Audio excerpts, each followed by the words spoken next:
So, starting fire with flint and steel. Procedure that's been around for a long time. I'm not even going to try to tell you the whole history on it. It's been around for a long time.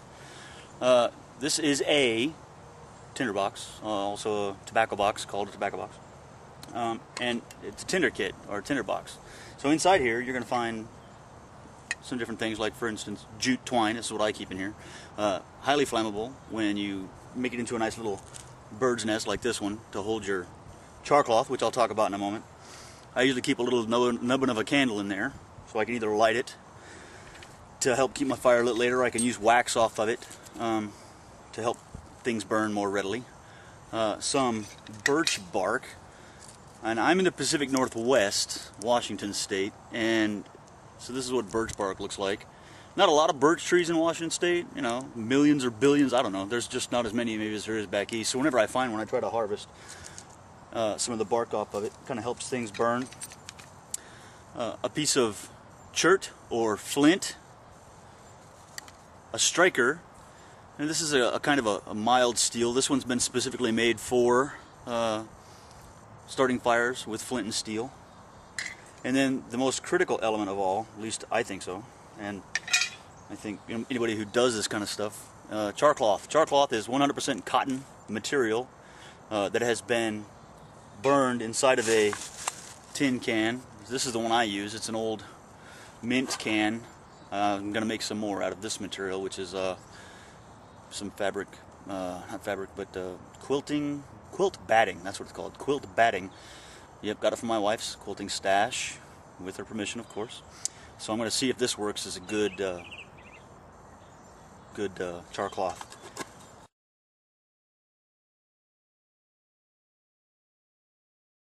So the way you make char cloth, you get a tin, any kind of a tin that has a good nice seal to it. Punch a hole in it. I don't know if you can see my hole. It's a tiny little hole right there on top. Fill it with 100% cotton material. I really like terry cloth towels, 100% cotton terry cloth towels, because they catch a spark a lot better than, say, linen. Linen's such a flat surface that when you make it into char cloth, it's just a clean, straight, flat surface, and the sparks don't always land and stay. Where with terry cloth, you've got all these little rough surfaces and holes, and it's very porous, and it'll catch a spark and hold it a lot faster, more readily than just a regular flat piece of sheet, bed linen or whatever. So anyway, you put this in the fire with, you know, little strips or little squares or little round cutouts of your particular chosen piece of cotton fabric, and you drop it into the fire and watch for smoke to come out of that top little hole. Once the smoke stops coming out of the hole, it's done. Don't leave it in there too much longer, because it'll just turn to ash. Pull it out of the fire, set it off to the side, let it cool, open it up and take a look. You know, split the pieces apart, separate the layers, and look and make sure that they're black all the way through. If they're black all the way through, it's good to go. If not, you know, flip them around so that you got the lighter stuff on the outside that's not all the way black.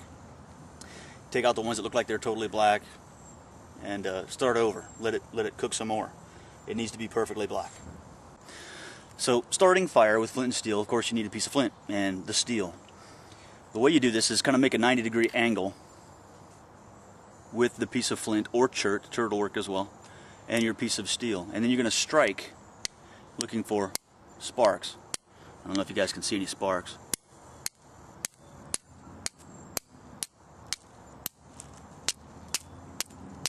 Alright, so anyway, it's sparking just fine. So the next trick is to be able to catch a spark in a piece of your char cloth. The sparks that come off of this flint and steel are not hot enough to start a fire, you know, using sticks, twigs, grass, any of that. The sparks will just go out too fast. The volatiles in the grasses will put it out.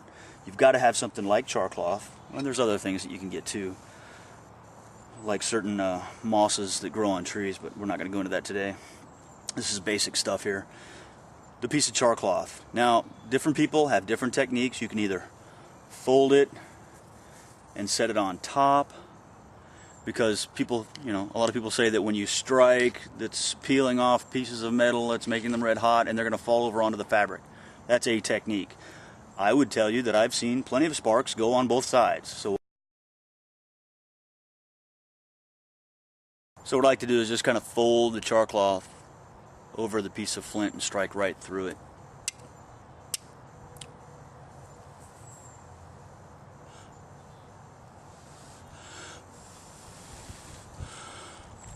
So you can see I got a little spark caught on my piece of char cloth there. So now I'm going to take the whole thing, I'm going to stick it inside my jute. I'm going to blow on it.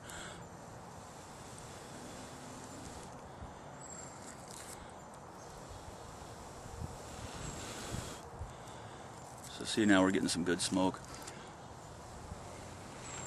And we have fire. So you see I got my little thin sticks. I got me a piece of birch bark sitting in there because it burns like gas. I just love that stuff. It'll help get my sticks going.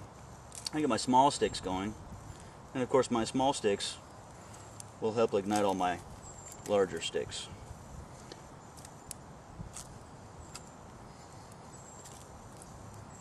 I'm just going to add to my fire as it builds. Of course, you know, this is all pretty dry stuff. Later on, I'll do a video on some good old Pacific Northwest making fire in the soaking wet, like we have to deal with quite often around here. Okay, so there we go. There's a fire.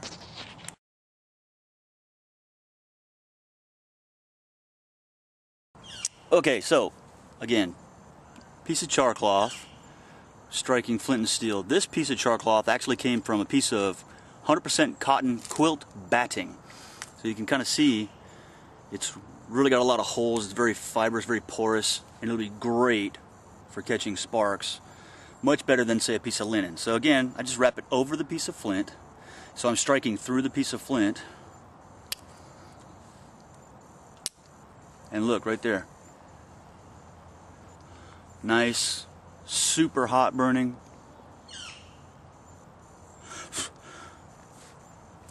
Two strikes.